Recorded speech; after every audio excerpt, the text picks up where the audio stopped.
दोस्तों आज women's premier league का पहला मुकाबला आरसीबी और मुंबई इंडियंस की टीम के बीच खेला गया और ये मुकाबला बेहद ही रोमांचक देखने को मिला।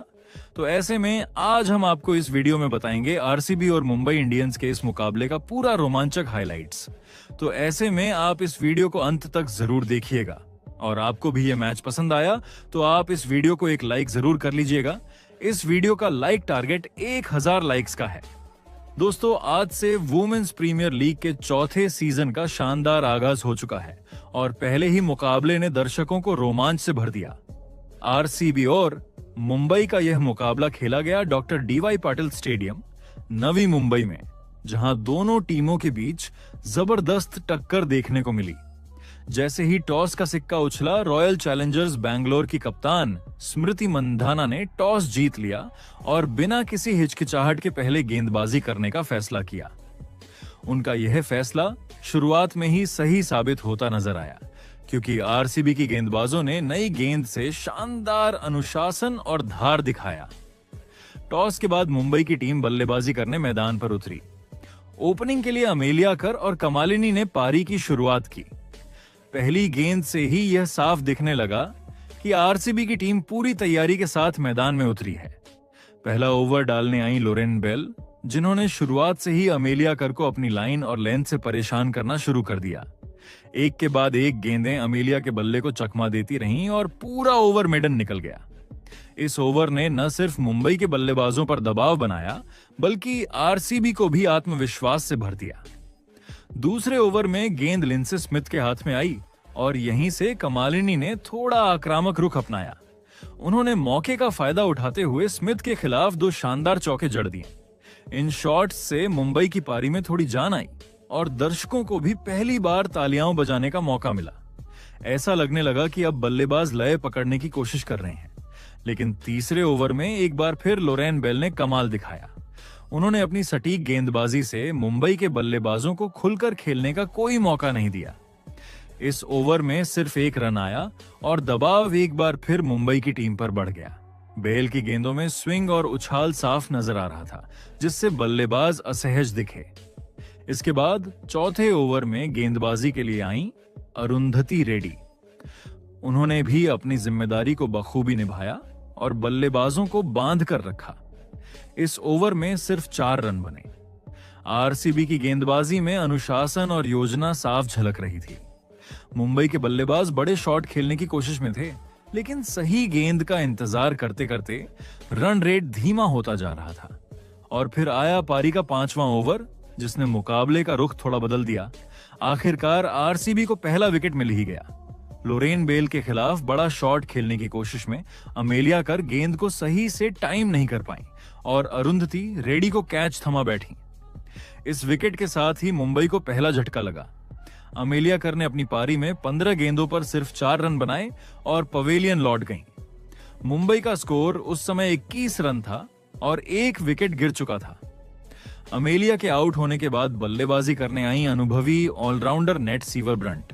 उनसे उम्मीद थी कि वे पारी को संभालेंगी और रन गति को आगे बढ़ाएंगे। पावर प्ले का आखिरी ओवर मुंबई के लिए थोड़ा राहत भरा साबित हुआ। इस ओवर में कमालिनी और नेट सीवर ब्रंट दोनों ने लिंडसे स्मिथ को निशाना बनाया। कमालिनी के बल्ले से 2 चौके निकले, वहीं ब्रंट ने भी एक शानदार चौका जड़ा। इस ओवर ने मुंबई की पारी को थोड़ी स्थिरता दी। पावर प्ले की समाप्ति तक मुंबई ने 34 रन बना लिए थे और उनके सिर्फ एक विकेट गिरा था। हालांकि रन गति बहुत तेज नहीं थी, लेकिन विकेट हाथ में होने से टीम के पास आगे बढ़ने का मौका था। इसके बाद 7वें ओवर में गेंदबाजी के लिए डी क्लर्क को लाया गया और उन्होंने आते ही अपनी टीम को बड़ी सफलता दिला दी। डी क्लर्क की चतुर गेंद पर नेट सीवर ब्रंट आगे निकलकर खेलने की कोशिश में चूक गईं और ऋचा घोष ने उन्हें स्टंप आउट कर दिया। ब्रंट सिर्फ 4 रन बनाकर पवेलियन लौट गईं। इस विकेट ने एक बार फिर मुंबई को बैकफुट पर धकेल दिया। अब बल्लेबाजी करने आई खुद कप्तान हरमनप्रीत कौर। उनके आने से मुंबई के डगआउट में थोड़ी उम्मीद जगी। इसके बाद हरमनप्रीत और कमालिनी ने मिलकर पारी को संभालने की कोशिश की। दोनों ने समझदारी से बल्लेबाजी की और जोखिम लेने से बचते हुए रन बटोरने शुरू किए। 9वें ओवर में दोनों बल्लेबाजों की सूझबूझ भरी बल्लेबाजी की बदौलत मुंबई का स्कोर 50 रन के पार पहुंच गया। ऐसा लगने लगा कि अब मुंबई की पारी धीरे धीरे लय में आ रही है। वही 10वें ओवर में गेंदबाजी के लिए आई श्रेयंका पाटिल। इस ओवर में कप्तान हरमनप्रीत कौर ने आत्मविश्वास दिखाते हुए एक शानदार छक्का जड़ा, जिससे स्टेडियम में बैठे मुंबई समर्थकों में जोश भर गया। लेकिन इसी ओवर की आखिरी गेंद पर श्रेयंका पाटिल ने बड़ा कमाल कर दिखाया। उन्होंने सेठ बल्लेबाज कमालिनी को क्लीन बोल्ड कर दिया। ये विकेट मुंबई के लिए बड़ा झटका था, क्योंकि कमालिनी अच्छी लय में नजर आ रही थी। कमालिनी ने अपनी टीम के लिए 28 गेंदों पर 32 रन की अहम पारी खेली। उनकी इस पारी में संयम और आक्रमण का अच्छा संतुलन देखने को मिला। उनके आउट होने के साथ ही मुंबई को तीसरा विकेट गंवाना पड़ा। इस तरह 10 ओवरों की समाप्ति तक मुंबई की टीम ने 63 रन बना लिए थे और उनके 3 विकेट गिर चुके थे। आरसीबी की गेंदबाजी इस चरण तक पूरी तरह हावी नजर आ रही थी। इसके बाद मुकाबले में एक बार फिर नाटकीय मोड़ आया। जी हां, 11वें ओवर में मुंबई इंडियंस को एक और बड़ा झटका लगा। गेंदबाजी कर रही डी क्लर्क ने अपनी शानदार लाइन लेंथ का फायदा उठाते हुए मुंबई की सबसे अहम बल्लेबाज कप्तान हरमनप्रीत कौर को पवेलियन की राह दिखा दी। हरमनप्रीत ने आगे बढ़कर बड़ा शॉट खेलने की कोशिश की, लेकिन गेंद को सही से टाइम नहीं कर पाई और विकेट के पीछे मुस्तैद ऋचा घोष ने उनका कैच लपक लिया। यह विकेट मुंबई के लिए किसी सदमे से कम नहीं था, क्योंकि कप्तान उस वक्त क्रीज पर सेट नजर आ रही थी। हरमनप्रीत कौर ने अपनी पारी में 17 गेंदों पर 20 रन बनाए। उनके आउट होते ही मुंबई का स्कोर 67 रन पर 4 विकेट हो गया और टीम एक बार फिर दबाव में आ गई। ऐसे मुश्किल हालात में क्रीज पर उतरी निकोला केरी और उनके साथ सजीवन सजना। दोनों बल्लेबाजों के सामने सबसे बड़ी चुनौती यही थी कि पहले विकेट बचाया जाए और फिर धीरे धीरे रन गति को बढ़ाया जाए। शुरुआत में दोनों ने काफी समझदारी दिखाई। बड़े शॉट खेलने के बजाय उन्होंने सिंगल और डबल पर भरोसा किया और स्कोर बोर्ड को चलायमान रखा। हर गेंद पर जोखिम लेने के बजाय उन्होंने गेंदबाजों को थकाने की रणनीति अपनाई। धीरे धीरे यह साझेदारी मजबूत होती चली गई और मुंबई की पारी को एक बार फिर स्थिरता मिलने लगी। 15वें ओवर में दोनों बल्लेबाजों ने अपने इरादे साफ कर दिए। गेंदबाजी के लिए आई राधा यादव और इसी ओवर में सजीवन सजना ने अपने हाथ खोल दिए। उन्होंने राधा के खिलाफ एक शानदार छक्का और एक बेहतरीन चौका जड़ दिया। वहीं दूसरी ओर निकोला केरी ने भी मौका देखते ही एक चौका लगाकर दबाव को कम किया। इस ओवर के साथ ही मुंबई का स्कोर 100 रन के पार पहुंच गया और डगआउट में बैठे खिलाड़ी भी राहत की सांस लेते नजर आए। इसके बाद दोनों बल्लेबाजों का आत्मविश्वास और बढ़ गया। अब उन्होंने खुलकर बल्लेबाजी करना शुरू कर दिया। 16वें ओवर में अरुंधति रेड्डी की गेंदों पर सजीवन सजना ने 2 खूबसूरत चौके लगाए। ये शॉट्स पूरी तरह टाइमिंग और प्लेसमेंट पर आधारित थे, जिसने दर्शकों का दिल जीत लिया। रन गति अब तेजी से बढ़ रही थी और आरसीबी की टीम पर दबाव साफ नजर आने लगा। 17वें ओवर में गेंद एक बार फिर डी क्लर्क के हाथ में आई, लेकिन इस बार सजीवन सजना पूरी तरह तैयार थीं। उन्होंने डी क्लर्क के खिलाफ एक के बाद एक 3 शानदार चौके लगाए। हर चौका पिछले से ज्यादा दमदार था। इन शॉट्स के साथ ही मुंबई की रन गति में जबरदस्त इजाफा हुआ और मुकाबला अब पूरी तरह रोमांचक हो गया। इसके बाद निकोला केरी ने भी अपने इरादे जाहिर कर दिए। 18वें ओवर में उन्होंने एक शानदार चौका जड़ा, जिससे यह साफ हो गया कि अब दोनों बल्लेबाज आखिरी ओवरों में बड़ा स्कोर खड़ा करने के मूड में हैं। मुंबई की पारी अब पूरी तरह रफ्तार पकड़ चुकी थी। 19वें ओवर में गेंदबाजी के लिए फिर से अरुंधति रेड्डी आईं। इस ओवर में पहले निकोला केरी ने एक शानदार चौका लगाया, जिससे स्कोर तेजी से आगे बढ़ा। इसके बाद ओवर की आखिरी गेंद पर सजीवन सजना ने भी चौका जड़ दिया। अब सबकी नजरें आखिरी ओवर पर टिक गई थीं। हर कोई जानता था कि अंतिम ओवर मुंबई के लिए निर्णायक साबित हो सकता है, जिसके बाद अंतिम ओवर की जिम्मेदारी एक बार फिर डी क्लर्क को सौंपी गई और उन्होंने दबाव में कमाल की गेंदबाजी का नमूना पेश किया। डी क्लर्क ने अपनी विविधता और अनुभव का पूरा इस्तेमाल करते हुए दोनों सेट बल्लेबाजों को आउट कर दिया। इस ओवर में उन्होंने सिर्फ 5 रन दिए और मुंबई की पारी को यहीं पर लगभग रोक दिया। सजीवन सजना ने अपनी पारी में 25 गेंदों पर 45 रन बनाए। उनकी यह पारी साहस, आत्मविश्वास और सही समय पर आक्रमण का बेहतरीन उदाहरण थी। वहीं निकोला कैरी ने भी 29 गेंदों पर 40 रन की अहम पारी खेली। इन दोनों बल्लेबाजों के बीच 82 रन की बेहद महत्वपूर्ण साझेदारी हुई, जिसने मुंबई को सम्मानजनक स्कोर तक पहुंचाने में बड़ी भूमिका निभाई। इस शानदार साझेदारी की बदौलत ही मुंबई इंडियंस की टीम 150 रन के आंकड़े को पार कर सकी। पारी के अंत में मुंबई इंडियंस ने पहले बल्लेबाजी करते हुए 20 ओवरों में 154 रन बनाए और 6 विकेट गंवाए। अब आरसीबी के सामने जीत के लिए 155 रन का लक्ष्य था। इसके बाद आरसीबी विमेंस की टीम बल्लेबाजी करने उतरी और शुरुआत से ही यह साफ दिखने लगा कि ये रनचेज किसी साधारण अंदाज में नहीं होने वाली। और ओपनिंग के लिए मैदान पर उतरी ऑस्ट्रेलिया की विस्फोटक बल्लेबाज ग्रेस हैरिस और आरसीबी की कप्तान भारत की स्टार खिलाड़ी स्मृति मंधाना। दोनों के इरादे बिल्कुल साफ थे, पावर प्ले में ही तेज शुरुआत करके दबाव मुंबई पर डालना। मुंबई इंडियंस की ओर से नई गेंद लेकर आई इंग्लैंड की अनुभवी ऑलराउंडर नेट सिवरब्रंट। पहली ही ओवर में ग्रेस हैरिस ने बता दिया कि आज उनका बल्ला आग उगलने वाला है। छोटी गेंद पर उन्होंने फ्रंट फुट पर खड़े होकर जोरदार पुल शॉट खेला और गेंद सीधे डीप स्क्वायर लेग की बाउंड्री के पार चली गई। इसी ओवर में स्मृति मंधाना ने भी पुल शॉट के जरिए चौका जड़ दिया। पहले ओवर से ही आरसीबी ने 11 रन बटोर लिए। दूसरे ओवर में गेंदबाजी के लिए आई दक्षिण अफ्रीका की तेज गेंदबाज शबनम इस्माइल, लेकिन यहां भी आरसीबी की आक्रामक बल्लेबाजी जारी रही। ग्रेस हैरिस ने फुल लेंथ गेंद को मिड ऑफ के ऊपर से उठाकर शानदार चौका लगाया। वहीं स्मृति मंधाना ने छोटी गेंद पर कोई गलती नहीं की और पुल शॉट से बाउंड्री हासिल की। 2 ओवर के बाद स्कोर 20 रन हो चुका था और कोई विकेट नहीं गिरा था। तीसरे ओवर में जैसे ही ऑस्ट्रेलिया की गेंदबाज निकोला कैरी गेंदबाजी के लिए आई तो उनका स्वागत छक्के से हुआ। ग्रेस हैरिस ने फुल गेंद को सीधे लॉन्ग ऑन के ऊपर से स्टैंड्स में पहुंचा दिया। इसके बाद स्मृति मंधाना ने लाइन से भटकी गेंदों का पूरा फायदा उठाया और लगातार 2 चौके जड़ दिए। इस ओवर में कुल 20 रन आए और 3 ओवर में ही आरसीबी का स्कोर 40 रन तक पहुंच गया। लेकिन चौथे ओवर में मैच ने करवट ली। लगातार डॉट गेंदों के दबाव में स्मृति मंधाना बड़ा शॉट खेलने आगे बढ़ी, लेकिन गेंद ठीक से बल्ले पर नहीं आई। गेंद हवा में गई और मिड ऑन पर मौजूद पूनम खेमनार ने आसान कैच पकड़ लिया। स्मृति मंधाना 18 रन बनाकर पवेलियन लौट गईं और आरसीबी को पहला झटका लगा। इसके बाद 5वें ओवर में एक और बड़ा विकेट गिरा। नेट सिवरब्रंट ने शानदार गेंदबाजी करते हुए खतरनाक दिख रही ग्रेस हैरिस को आउट कर दिया। हैरिस ने बड़ा शॉट खेलने की कोशिश की, लेकिन गेंद सीधी फील्डर के हाथों में चली गई। 25 रन की विस्फोटक पारी के बाद ग्रेस हैरिस भी आउट हो गईं। इस तरह तेज और धमाकेदार शुरुआत के बावजूद आरसीबी ने शुरुआती ओवरों में अपने 2 बड़े विकेट गंवा दिए और मुकाबला अब पूरी तरह संतुलन और रोमांच के मोड़ पर आ खड़ा हुआ। छठे ओवर की पहली ही गेंद पर बड़ा विवाद देखने को मिला। शबनम इस्माइल ने लेग साइड की ओर फुल गेंद डाली।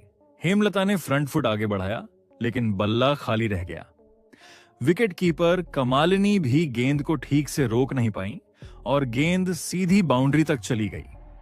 इसी ओवर की आखिरी गेंद पर हेमलता ने आत्मविश्वास दिखाया और छोटी बाहर की गेंद पर जोरदार कट शॉट खेलते हुए बैकवर्ड पॉइंट के ऊपर से चौका जड़ दिया।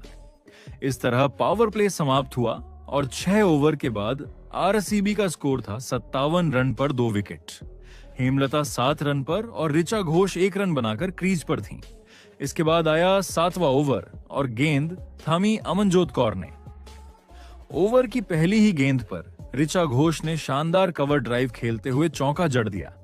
लगा कि अब आरसीबी पारी को संभालने की कोशिश करेगी, लेकिन यह खुशी ज्यादा देर टिक नहीं पाई।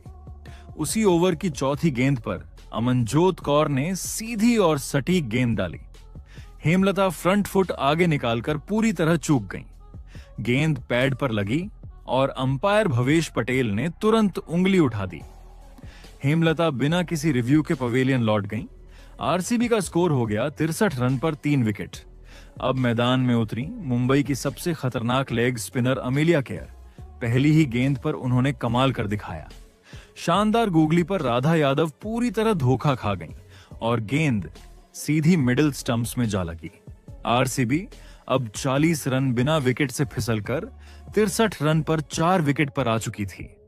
अमेलिया केयर यहीं नहीं रुकी। उसी ओवर में ऋचा घोष ने बड़ा शॉट खेलने की कोशिश की, लेकिन लॉन्ग ऑफ पर खड़ी निकोला कैरी ने शानदार संतुलन दिखाते हुए बेहतरीन कैच लपक लिया। ऋचा घोष 6 रन बनाकर आउट हो गईं और आरसीबी ने आधी टीम गंवा दी। स्कोर हो गया 65 रन पर 5 विकेट। अब क्रीज पर थीं अरुंधति रेड्डी और नादिन डी क्लर्क। 9वें ओवर में अरुंधति रेड्डी ने एक छोटी और चौड़ी गेंद पर कट शॉट खेलकर चौका लगाया, जिससे थोड़ी राहत जरूर मिली। 10 ओवर पूरे होने तक आरसीबी का स्कोर था 75 रन पर 5 विकेट। कमेंट्री में साफ कहा जाने लगा था कि अब आरसीबी की पूरी उम्मीद सिर्फ नादिन डी क्लर्क पर टिकी है। अगर उनका विकेट गिरा तो यह मुकाबला लगभग पूरी तरह मुंबई इंडियंस की पकड़ में चला जाएगा। शानदार शुरुआत के बाद आरसीबी की यह 40 रन बिना विकेट से 65 रन पर 5 विकेट तक की गिरावट इस मैच का सबसे बड़ा टर्निंग पॉइंट बन चुकी थी। 11वें ओवर में गेंदबाजी कर रही थीं निकोला कैरी। इस ओवर में दोनों बल्लेबाजों ने समझदारी दिखाई। कोई बड़ा जोखिम नहीं लिया गया, लेकिन सिंगल और डबल के जरिए स्कोर आगे बढ़ता रहा। ओवर से 5 रन आए और स्कोर पहुंचा 80 रन पर 5 विकेट। अरुंधति रेड्डी 9 रन पर और नादिन डी क्लर्क 6 रन पर खेल रही थीं। 12वें ओवर में गेंद थामी अमेलिया केयर ने। यह ओवर पूरी तरह गेंदबाज के नाम रहा। टाइट लाइन और सटीक लेंथ के सामने बल्लेबाज खुलकर नहीं खेल पाए। सिर्फ 2 रन बने और 12 ओवर के बाद स्कोर हुआ 82 रन पर 5 विकेट। दबाव एक बार फिर आरसीबी पर साफ नजर आने लगा। इसके बाद 13वें ओवर में अटैक में लौटी नेट सिवरब्रंट। इसी ओवर में नादिन डी क्लर्क ने बड़ा शॉट दिखाया। फ्लोटेड फुल गेंद पर उन्होंने मिड ऑफ के ऊपर से शानदार शॉट खेला। गेंद हवा में जरूर थी। कप्तान हरमनप्रीत कौर ने उछलकर पकड़ने की कोशिश की, लेकिन गेंद उनके हाथों से ऊपर निकल गई और चौका मिल गया। इस ओवर में कुल 10 रन आए और आरसीबी का स्कोर पहुंच गया 92 रन पर 5 विकेट। अब लगने लगा कि आरसीबी की पारी फिर से सांस लेने लगी है। 14वें ओवर में गेंदबाजी के लिए आई बाएं हाथ की स्पिनर साइका इशाक, लेकिन यह ओवर आरसीबी के लिए सुनहरा साबित हुआ। पहले अरुंधति रेड्डी ने बाहर की छोटी गेंद पर कट शॉट खेलते हुए चौका जड़ा। इसके बाद नादिन डी क्लर्क ने लगातार 2 गेंदों पर शानदार फुटवर्क दिखाते हुए 2 चौके लगाए। इस ओवर से 13 रन आए और स्कोर पहली बार 105 रन पर 5 विकेट तक पहुंच गया। अब मुंबई इंडियंस ने फिर से निकोला कैरी को गेंद सौंपी। 15वें ओवर में नादिन डी क्लर्क ने एक और जोरदार शॉट खेलते हुए गेंद सीधे गेंदबाज के सिर के ऊपर से निकाल दी। हालांकि इस ओवर में सिर्फ 6 रन आए, लेकिन आत्मविश्वास पूरी तरह आरसीबी के पाले में जाता दिख रहा था। 15 ओवर पूरे होने के बाद स्कोर था 111 रन पर 5 विकेट। अब मुकाबले की स्थिति बिल्कुल साफ थी। आखिरी 5 ओवरों में आरसीबी को जीत के लिए 43 रन चाहिए थे। मैच पूरी तरह खुल चुका था और सवाल सिर्फ एक था, क्या नादिन डी क्लर्क और अरुंधति रेड्डी इस नामुमकिन लगते लक्ष्य को मुमकिन बना पाएंगी, या फिर मुंबई इंडियंस यहां से मैच पर अंतिम मुहर लगा देगी। 16वें ओवर में मुंबई इंडियंस की ओर से गेंदबाजी के लिए एक बार फिर आई अमेलिया केयर। इस ओवर में नादिन डी क्लर्क और अरुंधति रेड्डी ने सिंगल लेकर स्ट्राइक घुमाने की कोशिश की, लेकिन रन गति काफी धीमी रही। ओवर से सिर्फ 6 रन आए और स्कोर पहुंचा 117 रन पर 5 विकेट। लेकिन ओवर खत्म होते ही आरसीबी को बड़ा झटका लगा। निकोला कैरी की गेंद पर अरुंधति रेड्डी ने डीप मिड विकेट की ओर बड़ा शॉट खेला, लेकिन वहां मौजूद अमेलिया केयर ने शानदार संतुलन दिखाते हुए बाउंड्री के पास कैच लपक लिया। 20 रन की अहम पारी खेलने के बाद अरुंधति रेड्डी आउट हो गईं और यह साझेदारी टूट गई। इसी ओवर की आखिरी गेंद पर एक और झटका लगा। श्रेयंका पाटिल सीधी गेंद को समझ नहीं पाई और गेंद ऑफ स्टंप को छूती हुई विकेट कीपर के दस्तानों से टकरा गई। थर्ड अंपायर के फैसले के बाद उन्हें आउट करार दिया गया। आरसीबी अब 121 रन पर 7 विकेट खो चुकी थी। 18वें ओवर में क्रीज पर आई प्रेमा रावत और उन्होंने दबाव के बावजूद हिम्मत दिखाई। छोटी और बाहर की गेंद पर उन्होंने जोरदार कट शॉट खेलते हुए चौका जड़ा। इस ओवर से 5 रन आए और स्कोर पहुंचा 126 रन पर 7 विकेट। अब समीकरण साफ था, 12 गेंदों में 29 रन और पूरा दारोमदार सिर्फ नादिन डी क्लर्क पर। 19वें ओवर में शबनम इस्माइल गेंदबाजी के लिए आईं। इस ओवर में ड्रामा चरम पर पहुंच गया। नादिन डी क्लर्क का कैच छूटा, फिर रनआउट का मौका भी हाथ से निकल गया। इसी ओवर में प्रेमा रावत और डी क्लर्क ने 2 शानदार चौके लगाए। ओवर से 11 रन आए और आखिरी ओवर में अब चाहिए थे 18 रन। आखिरी ओवर की जिम्मेदारी संभाली नेट सिवरब्रंट ने। पहली 2 गेंदों पर कोई रन नहीं आया और दबाव चरम पर था, लेकिन तीसरी गेंद पर नादिन डी क्लर्क ने लॉन्ग ऑफ के ऊपर से जोरदार छक्का जड़ दिया। अगली गेंद पर चौका और फिर 5वीं गेंद पर एक और शानदार छक्का। अब आखिरी गेंद पर सिर्फ 2 रन चाहिए थे और फिर आया वो पल जो हमेशा याद रखा जाएगा। आखिरी गेंद पर नादिन डी क्लर्क ने शानदार ड्राइव खेला और गेंद सीधी बाउंड्री के पार चली गई। जैसे ही गेंद सीमा रेखा के पार गई, डी.वाई. पाटिल स्टेडियम तालियों और शोर से गूंज उठा। आरसीबी विमेंस ने 3 विकेट से यह मुकाबला जीत लिया। नादिन डी क्लर्क 63 रन बनाकर नाबाद रहीं और यह पारी न सिर्फ आरसीबी बल्कि वुमेन्स प्रीमियर लीग के इतिहास की सबसे यादगार पारियों में शामिल हो गई। ये जीत एक सच्ची चेज थ्रिलर थी, जहां आखिरी गेंद तक सांसें थमी रहीं।